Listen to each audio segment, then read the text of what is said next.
Hello दोस्तों, Hindi mirror पर फिर से आपका स्वागत है। चलिए दूसरी वीडियो आपके लिए तैयार है और इस वीडियो में आपके लिए और एक नई कहानी लेकर हम तैयार हैं। दूसरी कहानी आपकी मुख्य धारा है और आपकी 11 कहानियों से लास्ट कहानी है मुख्य धारा। इससे पहले आपकी जितनी भी 11 कहानी हैं वो ऑलरेडी अपलोड हो चुकी हैं और ये बीए सेकेंड ईयर के जो स्टूडेंट हैं एसटीएसयू के, उनके लिए कंटेंट है। चलिए शुरू करते हैं आज की कहानी।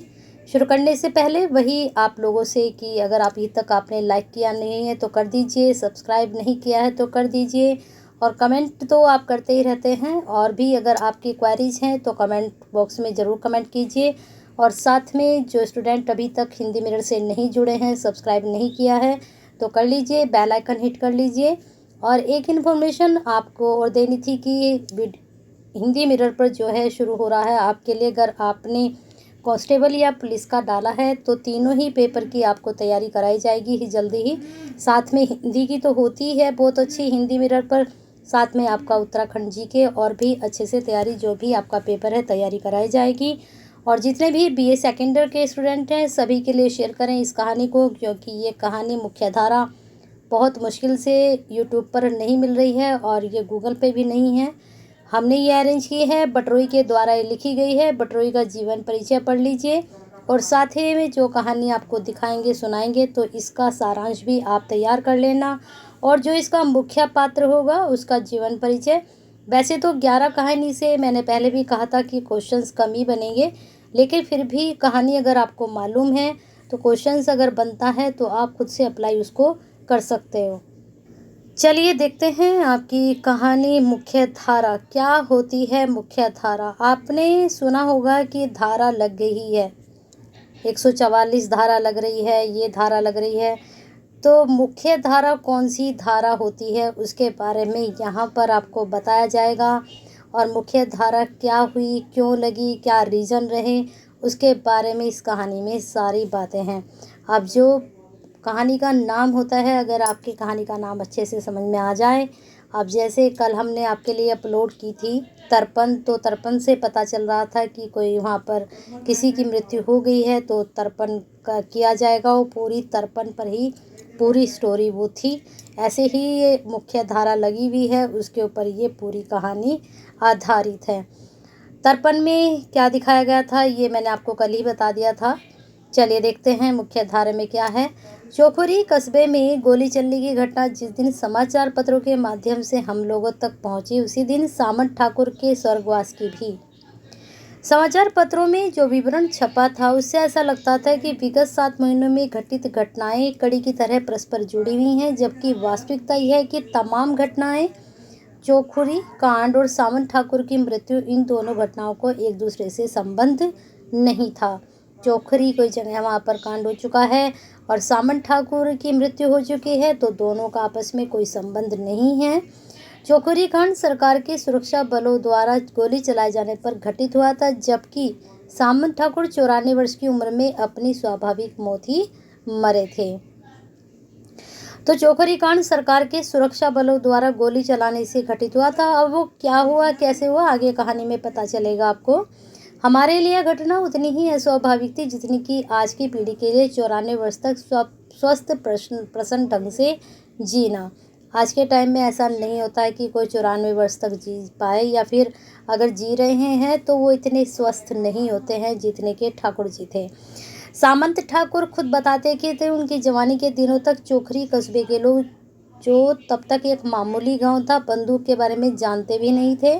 अधिकांश लोगों ने बंदूक देखी तक नहीं थी। उन्होंने खुद अपनी प्रौढ़ उम्र में बंदूक देखी थी और मरते दम तक वे यही समझते थे कि बंदूक का काम किसी खूंखार घातक जंगली पशु से अपनी रक्षा करना है, जंगल से शिकार मार कर ही लाना होता है। लेकिन ऐसा नहीं होता है।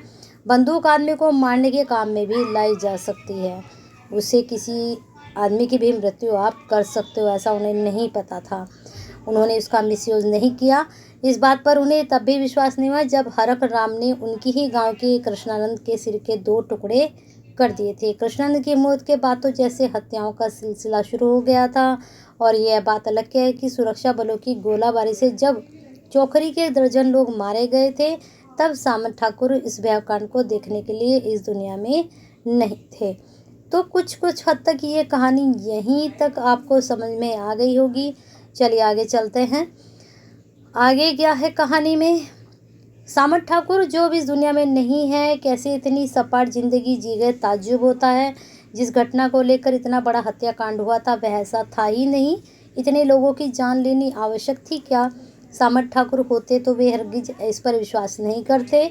हम लोग स्तंभित थे कि छोटे मोटे लड़ाई झगड़े के पीछे तक कोई ना कोई ठोस आधार होता है। फिर भी बंदूक तो आदमी तभी उठाता है जब कोई दूसरा रास्ता नहीं बचता है, जब कुछ ज़्यादा ही बात हो जाती है। सामंत ठाकुर कहा करते थे कि किसी आदमी को उसके जीने का तरीका बदलने के लिए हम कैसे मजबूर कर सकते हैं। जैसे हम अपने ढंग से जीने के लिए स्वतंत्र हैं, उसी तरह दूसरे आदमी भी अपनी दिनचर्या निर्धारित करने के लिए आज़ाद हैं। वे मानते थे कि प्रत्येक व्यक्ति के अपने विश्वास ही उसे ज़िंदगी जीने की ताकत देते हैं। मंदिर हो या मस्जिद, जिसे मानता है वही उसकी ताकत बन जाते हैं।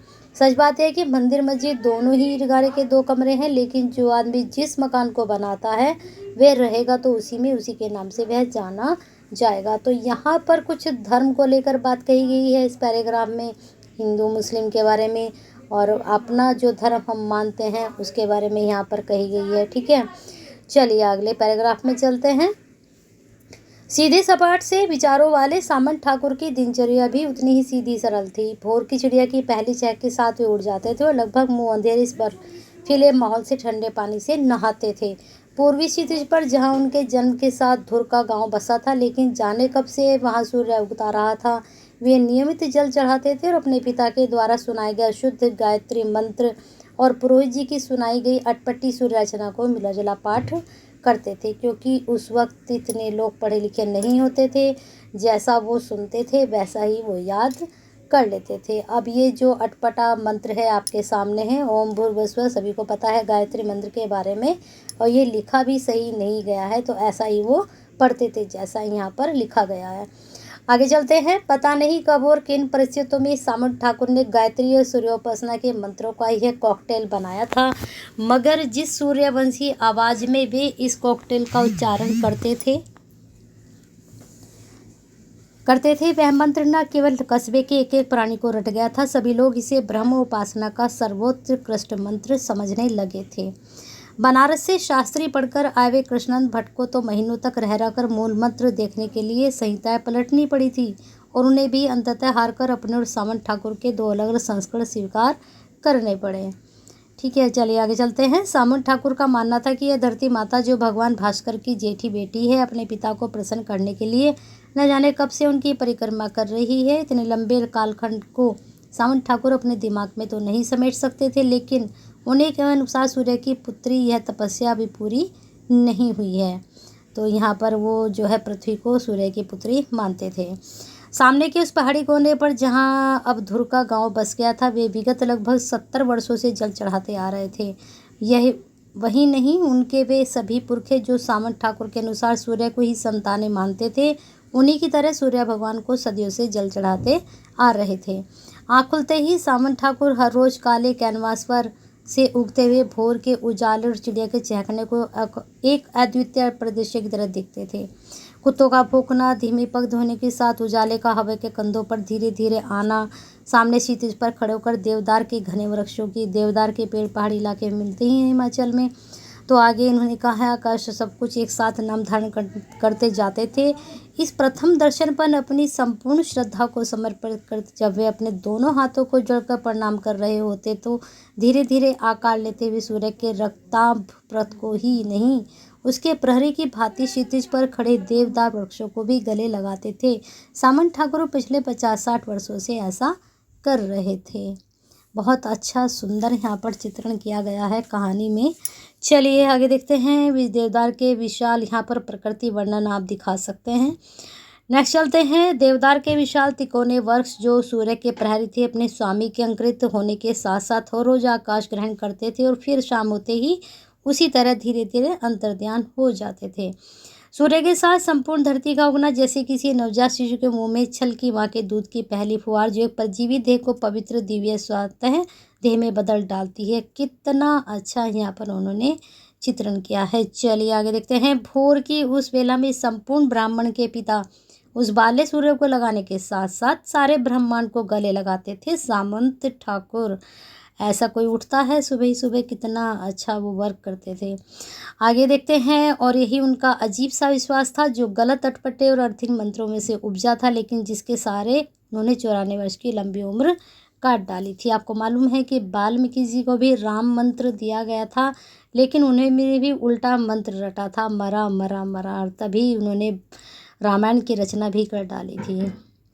चलिए, अगर आपके भाव अच्छे हैं, आपका हृदय अच्छा है, तो आप अगर उल्टे पे भी काम कर रहे हो तो वो भी आपका सही ही होता है। पिछले 25-30 वर्षों में जो कुछ हुआ था उसे देखकर सामंत ठाकुर को खुशी हुई थी, लेकिन इतनी जल्दी सब कुछ इस तरह उलट पुलट हो जाएगा उसकी तो उन्हें ही नहीं, किसी को भी उम्मीद नहीं थी। सबसे पहले उसी जगह पर एक रडार लगा था जहां पर वे सूर्यवंशी सामंत ठाकुर के आदि पुरुष भगवान भास्कर उगते थे। असल में कुछ 11 वर्ष पूर्व पड़ोसी देश के साथ एक छोटा मोटा युद्ध हुआ था। दोनों देशों की थोड़ी बहुत भूमि इधर उधर हुई थी। युद्ध खत्म भी हो चुका था, लेकिन छुटपुट घटनाएं लगातार घटती रहती थी। सामंत ठाकुर को देखते देखते यह युद्ध पड़ोसी देश को शांत करने के बजाय अपने ही देशवासियों को दुलारने का तरीका बन गया था। हुआ यह है कि युद्ध के समय सारा देश, सारे लोग आपसी भेदभाव भूलकर चोखरी गांव से लगी इस सीमा पर जुट आए थे। सारे देश की औरतों ने अपने गहने जेवर देश की रक्षा के उतार डाले थे। देश के नौकरी पेशा लोगों ने अपने महीने का वेतन सरकार को दे दिया था। उद्योगपतियों, किसानों, छोटे बड़े व्यवसाय ने एक भारी भरकम रक्षा को स्थापित कर दिया और कलाकारों ने राष्ट्रीय सुरक्षा फंड हेतु जगह जगह अपने प्रदर्शन किए। और जैसे कि आपको मालूम ही है, अभी जब 2 साल पहले कोरोना लगा था तो इस तरह की गतिविधियां तब भी हमारे देश में हुई थी। इस बीमारी से निपटने के लिए महामारी थी ये। सत्ताधीशों को देशवासियों की इस प्रतिक्रिया की उम्मीद नहीं थी। उसकी अपेक्षाओं से परे देश में एक नया जीवन आ गया, लाखों करोड़ों रुपया जमा हो गया। ऐसा होता है, और जब कोरोना हुआ था तब भी ऐसा हुआ था, काफ़ी फंड इकट्ठा हुआ था। सामंत ठाकुर के देखते देखते सरकार ने युद्ध को अपना ब्रह्मास्त्र बना डाला। इसके सहारे देश के लोगों को आसानी से भरमाया जा सकता था। भूख से व्याकुल लोग रोटी मांगते, बेरोजगार अपने लिए रोजगार के अवसर मांगते, प्रतिभाशाली लोग आर्थिक अनुदान मांगते तो उन्हें आश्वासन दिया जाता। जब पानी सिर तक पहुंचने लगा तो पड़ोसी देशों की युद्ध को ललकार के दुदम्बी बजने लगती, रडार की बत्ती लाल हो जाती, उसका सायरन बज उठता, और इस तरह पड़ोसी देश का युद्ध हमारे देश के सत्ताधीशों के लिए एक आकर्षक कवच बन गया। तो ये सब कुछ हो गया, वो इसका सहारा लेने लगे युद्ध का। चलिए आगे चलते हैं। एक नया माहौल उगने लगा देश में। एक राजनीतिक दल दूसरे को धर्म उन्मादी कहता, दूसरे तीसरे को जातिवादी कहता, और तीसरा पहले को तुष्टीकरण की अपनाने वाला विदेशों का एजेंट कहता। तो ये देखिए, सारी बातें आज भी हैं, तब भी थी ये सब चीज़ें। आगे देखते हैं। लेकिन राष्ट्रीय नीति सभी को समान थी। नौकरी के अवसर आते तो पहले वे सभी दल मेज के नीचे से रिश्वत लेकर नौकरी बांटते। बात खुल जाती तो पर्दे के पीछे से अपने रिश्तेदारों को नौकरी देते। यह विभेद खुल जाता तो आरक्षण के नाम पर अपने वोट बैंक बनाते, दलितों को चारों नौकरी का छलावा बुनते। इस पर भी शोर नहीं थमता तो सब्सिडी के नाम पर अपने पड़ोसियों को रोजगार बांटते। और तब भी जनाक्रोश नहीं थमता तो पहले अपराधी डकैतों को सरकारी वर्दी से लैंस करते, अतः धुरका के रडार की सायरन बजाकर पड़ोसी देश के द्वारा युद्ध छोड़ने की चेतावनी की घोषणा कर देते। और उसका सामना पब्लिक आज भी करती है इस तरह की हरकतों का। आगे देखते हैं। यह ऐसा हथियार होता था कि देशवासी चुप हो जाते और जनत्व के प्रतिनिधित्व वे लोग एकजुट होकर सुरक्षा कोष से अपना अपना हिस्सा उगाने के लिए संसद भवनों और विधानसभाओं में एकत्र होने लगते। धुरका का यह रडार सरकार ने अपने कवच की स्थापित किया। इसे सामंत ठाकुर नहीं जानते थे। वे तो यही समझते थे कि इसके माध्यम से दुश्मन के नापाक इरादे मालूम हो जाते हैं। हालांकि सामंत ठाकुर को अपनी सरकारी इरादे मालूम हो भी जाते तो वे क्या कर सकते थे। तो अभी तो उन्हें यकीन था कि उन्हीं के से चेहरे मोहरे और उसी तरह कठिन पहाड़ी जिंदगी जीने वाले पड़ोसी देश के लोग उनके दुश्मन नहीं हो सकते हैं। जो भी हो, चोखरी कस्बे का गोलीकांड रडार लगाने के कारण नहीं हुआ था। रडार उसी जगह पर लगा था जहां की ओर मुंह करके सामंत ठाकुर जल चढ़ाते थे।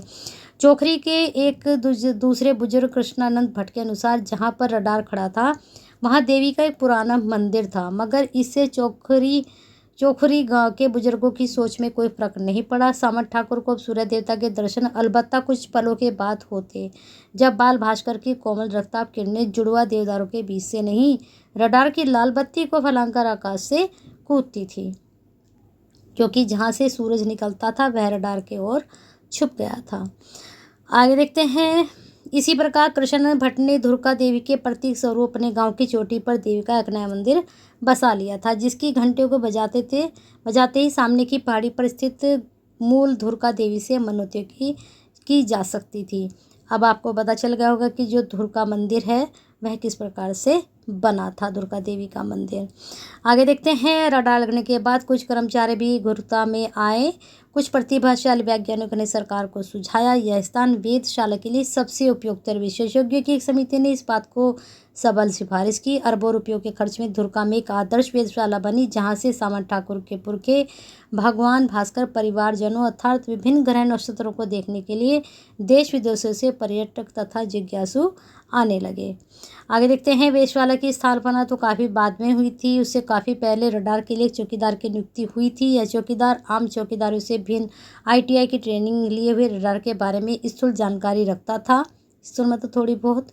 करपामत खान नामक यह युवक अपने नाम और काम के विपरीत बड़ा डरपोक और दुबला पतला सहमा सा युवक था। तो इसके बारे में आपसे पूछा जा सकता है, यह जो चौकीदार है, ठीक है, इसके बारे में आपसे पूछा जा सकता है। संभव है कि उसे अब नौकरी की तीव्र आवश्यकता हो, अन्यथा इस जंगल में जहाँ तक आज की भी चहल पहल नहीं, चारों ओर भूत व सन्नाटा है, कयामत खां क्यों आता। तो कयामत खां के बारे में ये थोड़ा उन्होंने एक्सप्लेन कर दिया है आपको। चलिए आगे देखते हैं। कयामत की इस जंगल में सुरक्षा और अस्तित्व रक्षा की चिंता की रही होगी कि यह सुबह शाम अपनी जरी की गोल टोपी पहने निंगाल के कठोर चटाई पर घुटनों के बल बैठे इबादत करने लगा। इबादत तो वह इससे पहले भी करता रहा होगा, मगर अब वह पूरे मन से नमाजी बनकर इबादत करता। जाहिर है कि इससे कयामत खां को सन्नाटे के बीच ताकत मिलती होगी। उसी तरह की ताकत जैसे सामंत ठाकुर को गलत अटपटे गायत्री मंत्र, सूर्य अर्चना मंत्रों के कॉकटेली पाठ से मिलती थी। चोखरी गोलीकांड का संबंध सामूहिक ठाकर की तरह कयामत खां से भी नहीं था। कयामत खां तो कब तक का सेवा मुक्त हो चुका था। हो सकता है कि वह संभल दरिया जैसे किसी गांव में मर खप गया होगा। अगर वह डरपोक जिंदा भी होगा तो अपनी औलादों पर बोझा बना हुआ होगा, अल्लाह से अपने पास बुलाने की मन्नत मांग रहा होगा। तो यहाँ पर ये चीज़ क्यों बोली गई, क्योंकि वह इतना बुजुर्ग हो चुका होगा। चलिए आगे देखते हैं। दरअसल वह सब एकाएक झटके के साथ हुआ था, जिसे न तो गलत कहा जा सकता और न ही सही। कयामत खां तो हमेशा रडार के पास खुले आकाश के नीचे इबादत करता रहा, मगर बाद में किसी दूसरे मुसलमान कर्मचारी ने वहीं पर एक छोटी मोटी मस्जिद बनवा ली थी या चिनवा ली थी, जहां 5 वक्त नहीं सुबह शाम अजान के स्वर गूंजने लगे। वेधशाला बन जाने और उस उजाड़ जंगल के एक साफ सुथरे कस्बे के रूप में निर्मित हो जाने से मस्जिद के भी दिन फिरे। देखते देखते धुरका गांव चोखरी से अधिक आकर्षक बन गया। ठीक है, इसको ध्यान रखना। 2 गांव का यहाँ पर जिक्र हो रहा है, धुरका गांव और चोखरी। बिजली, पानी, टेलीफोन, मोटर रोड चोखरी के बाद ये आए। धुरका पहले इन सुविधाओं से युक्त हो गया था। रडार की बत्ती 24 घंटे हमेशा की तरह जलती रहती थी। उस लाल प्रकाश को धीरे धीरे मध्यम करता सूर्य का प्रकाश हर रोज धरती को नया जीवन देता रहता था। सामंत ठाकुर के कॉकटेल मंत्र और सूर्य भगवान को जल अर्पण हमेशा की तरह रोज उस पहाड़ी को संपन्न होते और रोज ही कृष्णानंद भट्ट के बनाए मंदिर की घंटियों की आवाज़ धुरका देवी तक मनोतियाँ पहुँच जाती। नेक्स्ट है। सूर्य के आलोक, घंटियों की रुंझुन और जान की हाँक के सारे वर्षों के दिन पहाड़ियाँ आमने सामने खड़ी एक दूसरे की सहारा लेती हुई जैसे जिंदा थी। मज़ेदार बात यह थी कि पिछले साल महीनों में मौत की जो आधा दर्जन से अधिक घटनाएं घटी थी, उनमें से किसी एक का भी संबंध दूसरी घटना के साथ नहीं था। ये सारी घटनाएं अलग अलग थी, जबकि समाचार पत्रों द्वारा छनकर जो सूचनाएं आ रही थी उनमें हमारी खोजी पत्रकारों ने सारी घटनाओं को सूत्र एक दूसरे से जोड़ लिया था। ये सभी घटनाएं अपने मूल रूप में महीनेवार इस प्रकार थी। अब ये जो घटनाएं घटेंगी इनको आप अच्छे से पढ़ लेना। पहली है, बूढ़े कृष्णानंद भट्ट पिछले वर्ष अगस्त के महीने में धुरका के उस पुराने मंदिर के खोजने रडार पहाड़ी पर गए, जहां बचपन उन्होंने सुना था कि देवी की एक पुरानी शक्तिपीठ है। काफ़ी तलाश के बाद भी मंदिर के कोई अवशेष नहीं मिले। वापस अपने गांव चोखरी लौटते उनका पांव फिसला और वर्षा से भीगी पहाड़ी पर से एक विशाल शिलाखंड नीचे की ओर लुढ़का। कृष्णानंद भट्ट तो बच गए, लेकिन नीचे घाटी में घास काट रही हरक राम की घरवाली उस शिलाखंड से दब गई। ठीक है, तो कोई किसी का दोष नहीं। थोड़ी ही दूरी पर ईंधन की लकड़ी काट रहा हरक राम अपनी बीवी को बचाने के लिए दौड़ा तो उसके पहुंचने तक वह दम तोड़ चुकी थी। तो ये घटना तो ये घटी, एक व्यक्ति ऐसे मरा, कोई किसी का दोष नहीं। चले आगे चलते हैं। गुस्से से पागल हरक राम ने आव देखा न था अपने कुल्हाड़ी से कृष्णानंद भट्ट के सर के 2 टुकड़े कर डाले। बाद में इलाके के सीधे सरल लोगों ने पुलिस पटवारी और आपसी बदनामी के डर से हरक राम के द्वारा की गई हत्या को उसकी तत्कालिक भावुकता समझकर मामले को वहीं रफा दफा कर दिया। तो 2 व्यक्ति मर गए। कृष्णानंद भट्ट के पांव फिसलने की वजह से हुई मृत्यु को भी आकस्मिक दुर्घटना मान लिया गया। अब आते हैं दूसरी। सितंबर के महीने में प्रदेश की राजधानी में नौकरी कर रहे कृष्णानंद भट्ट के बड़े लड़के का हवाला देकर एक मामूली सी स्थानीय समाचार पत्र में छोटा सा समाचार प्रकाशित हुआ कि धुरका कस्बे में रडार के ठीक बगल में देवी के मंदिर को तोड़कर किसी एक नमाजी कयामत खान ने मस्जिद चिनवा दी थी और मस्जिद के नीचे देवी भगवती के दिए त्रिशूल दबे हुए हैं। उसी महीने क्या हुआ, ब्रह्म हत्या के अपराध बोध से ग्रस्त हरक राम की मृत्यु हो गई। तो ये आपने पढ़ ही लिया क्यों हुई थी। अक्टूबर महीने में जिला मुख्यालय से कोतवाली का एक आदमी सामंत ठाकुर को पूछता हुआ चोखरी गांव आया और इसी बात की पुष्टि कर लेगा कि सामंत ठाकुर हर रोज एकदम भोर के समय सामने दूसरी पहाड़ी पर स्थित वर्ग विशेष के एक स्मारक को गरियाते रहते हैं। हालांकि वो पहले से ही वहाँ जल देते थे। और ये दूसरी बात हो गई यहाँ पर। उसी रात बिना किसी हलचल के सामंत ठाकुर की मृत्यु हो गई। मरते समय उनके हाथ में उनकी दुनाली बंदूक थी, हालांकि कहीं कोई फायर नहीं की गई थी। तो अब इसको क्या कह सकते हैं, चलिए आगे देखते हैं। नवंबर में धुरका आपको पता चल चुका, 4 हो चुके हैं और किसी का कोई रीजन नहीं है, एक दूसरे से कोई रिलेशन नहीं है। नवंबर में धुरका चोखरी से लगे तीनों पहाड़ी जिलों में एकाएक एक संतोष का लावा फूट गया। मुद्दे कई थे। पृथक पहाड़ी राज्य, पहाड़ी कैडर की स्थापना, राष्ट्रीय सेवा में पहाड़ियों का आरक्षण, संपूर्ण क्षेत्र को पिछड़ी जाति की मान्यता दिलाना तथा गंगा यमुना के जल के बंटवारे से प्राप्त राजस्व का आधा हिस्सा पहाड़ियों में बांटना। एक मुद्दा बाद में जुड़ा कि स्वर्ण जो थे उनको हरक राम नामक एक हरिजन की हत्या कर दी थी और उसकी बीवी को सामूहिक बलात्कार के बाद एक शिला के नीचे दबा दिया गया, लेकिन ऐसा कुछ नहीं था, ये आप पढ़ चुके हो। आगे चलें। अतः जब पूर्वी पहाड़ के एक लोकप्रिय विधायक को प्रदेश सरकार के मंत्रिमंडल में शामिल कर लिया गया तो माहौल शांत हुआ। फिर भी एक बच्चे की भीड़ में कुचल जाने की मृत्यु हो गई। ठीक है, फिर ये दूसरी घटना हो गई। आगे चलते हैं। दिसंबर में एक दिन फौजी बटालियन से धुरका कस्बे को चारों ओर से घेर लिया। प्रेस विज्ञप्ति जारी की कि रडार के पास बने वर्ग विशेष के एक स्मारक को सांप्रदायिक ताकतों से खतरा है। अब देखिए ये चीज़ें जो हुई हैं, अब ये मंदिर बना, वहाँ पर उन्होंने मस्जिद बनाई, रीज़न कुछ और था कि वो नहीं जा सकता था तो उसने बनाया, लेकिन धीरे धीरे इन्होंने सांप्रदायिक रूप ले लिया। उसी महीने पहाड़ी नाले गधेरे में एक अधेड़ पहाड़ी औरत का 100% शव प्राप्त हुआ, जिससे सामूहिक बलात्कार के बाद वहाँ फेंका गया था। 10-15 कुत्तों के खो जाने का समाचार मिला था। इस वर्ष की जनवरी में धुरका रडार के पास स्थित वर्ग विशेष के स्मारक को कुछ शरारती लोगों ने तोड़कर नष्ट कर दिया। फौरन फौजी बटालियन को हटाकर सिविल बटालियन ने चोखरी कस्बे पर हमला बोल दिया। जितने भी भट्ट और ठाकुर जाति के लोग थे उन्हें गिरफ्तार कर लिया गया और ट्रकों में भरा जाने लगा। घबराहट में कुछ लोग अपने खुले मवेशियों को गौशाला में बांधने के लिए घर के दरवाजों में ताला लगाने के लिए घेरा तोड़कर जाने लगे तो सिविल बटालियन ने गोली चला दी। दर्जन लोगों ने मौके पर ही दम तोड़ दिया और इससे दोगुने बुरी तरह घायल हो गए। मृतकों में एक महिला और 2 बच्चे भी शामिल थे। तो इस प्रकार से इतने लोगों की वहाँ मृत्यु हो गई थी और ये हमारी जीती जागती सामाजिक प्रवृत्ति दिखाई है यहाँ पर। फरवरी के महीने में प्रदेश और केंद्र सरकार के कई मंत्री चोखरी कस्बे में मौके का जायजा लेने पहुंचे। अल्पसंख्यकों, दलितों की सुरक्षा तथा सांप्रदायिक ताकतों को नेस्ताभूत करने का संकल्प लिया गया। चोखरी मोटर मार्ग के दिन फिरे, उसमें रोड़ी डामर की मोटी परत जमाई गई ताकि मंत्रियों की कार के लिए पहिए क्षतिग्रस्त न हो। अंत में बड़े बड़े मंत्री महोदय शहीद कयामत खां की बेवा को आजीवन 1000 रुपये की मासिक पेंशन देने, अनुसूचित जाति के दलित हरक राम के परिवार को कम से कम एक सदस्य को सरकारी नौकरी प्राप्त करने की घोषणा कर गए। घटना कब की घटी हुई थी, कोई इससे कोई रिलेशन नहीं था, कोई इसका आपस में मेल जोल नहीं था, तभी भी ये चीज़ें हो रही थी क्योंकि वो पहले से ही चली आ रही थी। आगे हैं। इस प्रकार भारत के दूर दराज के सीमावर्ती गांव भारतीय मुख्यधारा के शहर बन गए। समझ में आया मुख्यधारा के बारे में। आप देखिए, इस विवरण के बाद पाठकों के जानने की आवश्यकता नहीं होनी चाहिए कि सत्ता भक्त उन खोजी पत्रकारों ने इस मामले की विभिन्न घटनाओं को आपस में जोड़कर कैसे एक अभूतपूर्व घटना कथा को जन्म दिया होगा।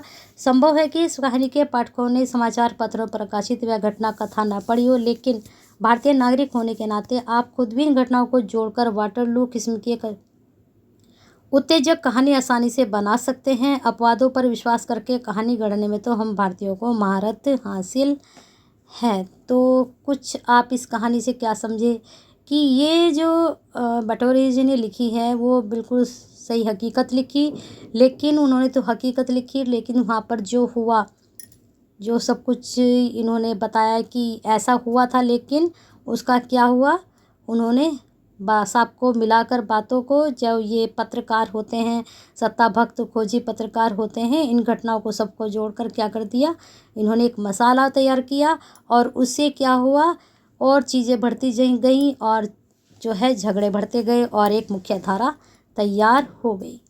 चलिए, इस प्रकार से पूरी कहानी थी और आपको पसंद आई है तो एक लाइक तो बनता है, कर दीजिए, शेयर कर दीजिए और साथ में हिंदी मेरे से अभी तक जुड़े नहीं हैं तो जुड़कर जाइए, बेल आइकन हिट कर लीजिए, सब्सक्राइब कर लीजिए और साथ में शेयर करना तो ना ही भूलें, क्योंकि सेकेंड ईयर के सभी स्टूडेंट हैं जो आपकी तरह तैयारी कर रहे हैं, उनके लिए ज़रूर शेयर कीजिए और कमेंट बॉक्स में इंक्वायरी सेंड करते रहिए।